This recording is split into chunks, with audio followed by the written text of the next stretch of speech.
La gravité n'est pas responsable des gens qui tombent amoureux. Cette phrase d'Einstein révèle une profondeur insoupçonnée. La relativité générale, présentée en 1915, réinvente notre compréhension de l'univers. Dans un monde où le temps et l'espace semblaient immuables, Einstein affirme que ces concepts sont interconnectés et malléables, ouvrant la voie à une nouvelle ère de découvertes scientifiques.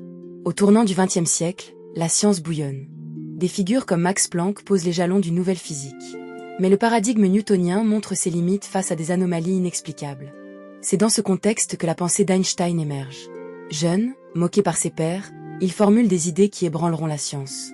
En 1905, il propose la relativité restreinte, posant les bases de sa pensée révolutionnaire. En 1915, il déploie la relativité générale. Imaginez un espace-temps courbe, où la gravité n'est pas une force mais la déformation des dimensions. Les objets massifs, comme les étoiles et les planètes, modifient le tissu de l'univers, agissant comme des poids sur une nappe. Ce bouleversement remet en question tout notre savoir. Des découvertes spectaculaires émergent. En 1919, une éclipse solaire devient le théâtre d'une confirmation de ces théories. La lumière des étoiles se plie, prouvant qu'Einstein n'est pas qu'un théoricien. Cela choque la communauté scientifique et transforme son nom en synonyme de génie.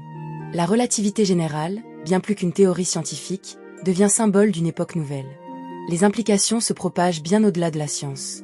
Comment percevons-nous le temps et l'espace? La relativité générale n'est pas seulement l'œuvre d'un homme, c'est un appel à la curiosité, une invitation à explorer les mystères qui nous entourent. Chaque avancée de la relativité générale est marquée par des luttes et éclosions de génie. En 1905, Albert Einstein, fonctionnaire à l'Office des brevets de Berne, jette les bases de sa vision de l'univers. Sa relativité restreinte établit que les lois de la physique sont les mêmes pour tous les observateurs. Mais c'est sa détermination à aller au-delà qui transformera notre compréhension. À l'époque, la gravité est considérée comme une force. Einstein l'imagine comme la courbure de l'espace-temps. Cette idée audacieuse requiert de nouvelles approches mathématiques. Les équations d'Einstein relient la géométrie de l'espace-temps aux propriétés de la matière et de l'énergie. Peu ont osé s'engager dans des mathématiques aussi complexes, mais l'agilité intellectuelle d'Einstein lui ouvre des voies inédites. Les années 1910 sont marquées par des débats intenses. En 1916, il prédit la courbure de la lumière à proximité d'objets massifs. Pour tester cela, il attendra 1919 et l'éclipse solaire. Des astronomes, dirigés par Eddington, observent une déviation de la lumière des étoiles, confirmant les prédictions d'Einstein. Ce succès propulse Einstein sous les projecteurs, mais il se soucie davantage des implications philosophiques de sa théorie. La relativité générale redéfinit notre compréhension du temps et de l'espace, engageant des réflexions sur la nature de la réalité. Ces découvertes touchent des penseurs au-delà de la science, influençant la métaphysique et l'art. La relativité générale est plus qu'une théorie scientifique, elle est un appel à la curiosité. Elle nous invite à voir le monde différemment et questionner nos certitudes. La vie, tout comme l'univers, est dynamique. Les travaux d'Einstein nous rappellent que notre connaissance est en constante évolution. La relativité générale offre un cadre pour la contemplation. Qu'est-ce que cela signifie d'être vivant dans un univers en expansion? Chaque question que nous nous posons au sujet du cosmos résonne de l'esprit d'Einstein.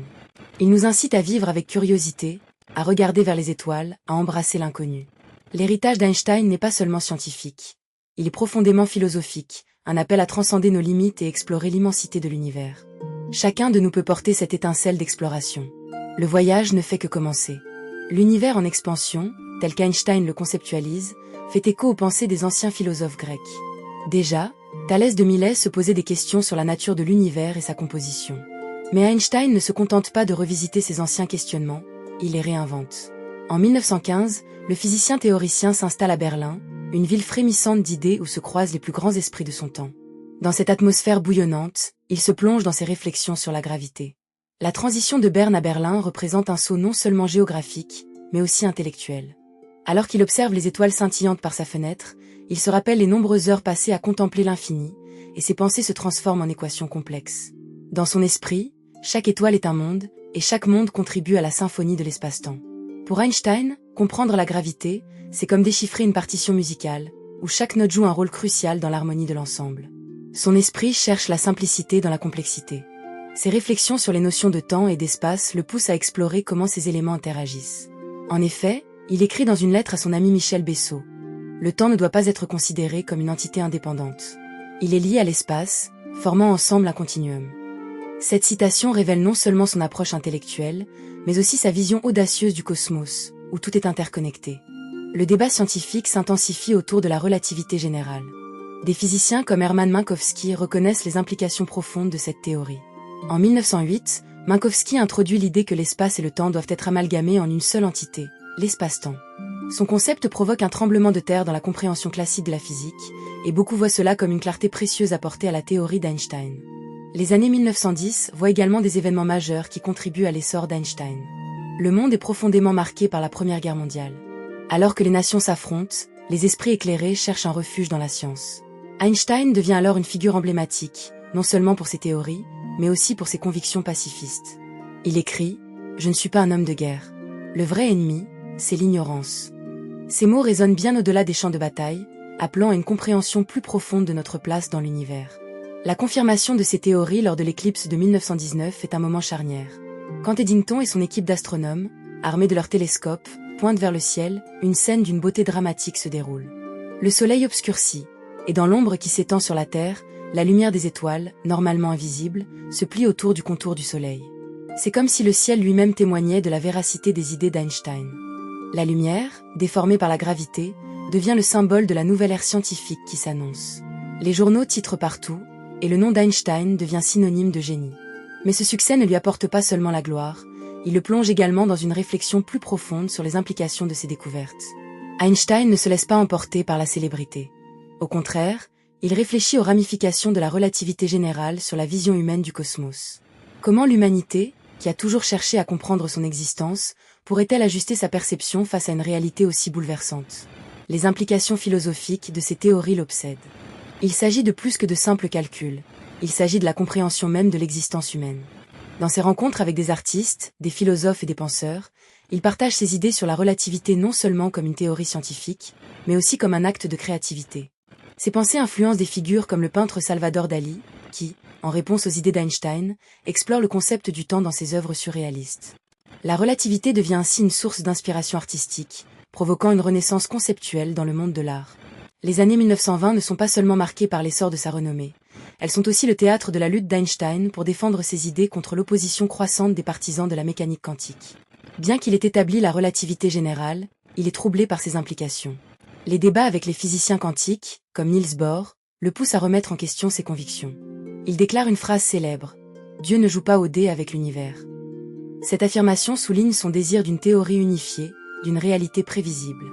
Einstein se trouve alors à la croisée des chemins, entre la beauté des mathématiques et les mystères du cosmos. Il réalise que son travail est un voyage sans fin, un appel à l'exploration. Sa vision n'est pas limitée à une seule théorie, mais plutôt à une quête incessante de compréhension, un besoin profond de savoir. Alors que les débats sur la relativité et la mécanique quantique se poursuivent, Einstein continue à explorer de nouvelles idées. Dans les années 1930, il s'attaque à des problèmes d'un autre ordre, cherchant à unifier la force électromagnétique et la gravité. Sa quête de la théorie unifiée devient une obsession, un fil rouge qui le suit jusqu'à la fin de sa vie. Ainsi, la vie d'Einstein est un élan constant vers la connaissance, une quête sans relâche pour dévoiler les mystères de l'univers. Chaque idée, chaque équation qu'il développe est une pierre ajoutée à l'édifice de notre compréhension du cosmos. Le voyage qu'il a entamé ne se termine pas avec ses découvertes. Il se prolonge à travers les générations futures qui continuent à explorer et à s'émerveiller. L'héritage d'Einstein n'est pas seulement scientifique. Il est un appel à l'humilité et à l'émerveillement face aux mystères de l'existence. Son histoire nous rappelle que la curiosité est au cœur de l'humanité. Les questions qu'il a posées continuent de nous hanter. Qu'est-ce que la réalité? Quel est notre rôle dans cet univers en expansion? Comment pouvons-nous embrasser l'inconnu? Ainsi, chaque avancée scientifique devient une résonance de l'esprit d'Einstein. Ces réflexions continuent de nourrir les esprits curieux, de ceux qui, avec un cœur vaillant, osent défier les frontières de la connaissance. Le voyage d'Einstein nous incite à ne jamais cesser d'explorer, de rêver et de chercher des réponses. La science, tout comme la vie, est un chemin parsemé de questions, et chaque question nous rapproche un peu plus de la vérité. L'univers, avec ses mystères et ses beautés, nous attend. Il est notre territoire à explorer, et notre curiosité est la clé qui ouvre la porte à ses secrets. La vie d'Einstein, riche en découvertes et en pensées, nous rappelle que, tout comme lui, nous avons tous la capacité de rêver et de transcender nos propres limitations. Le voyage ne fait que commencer.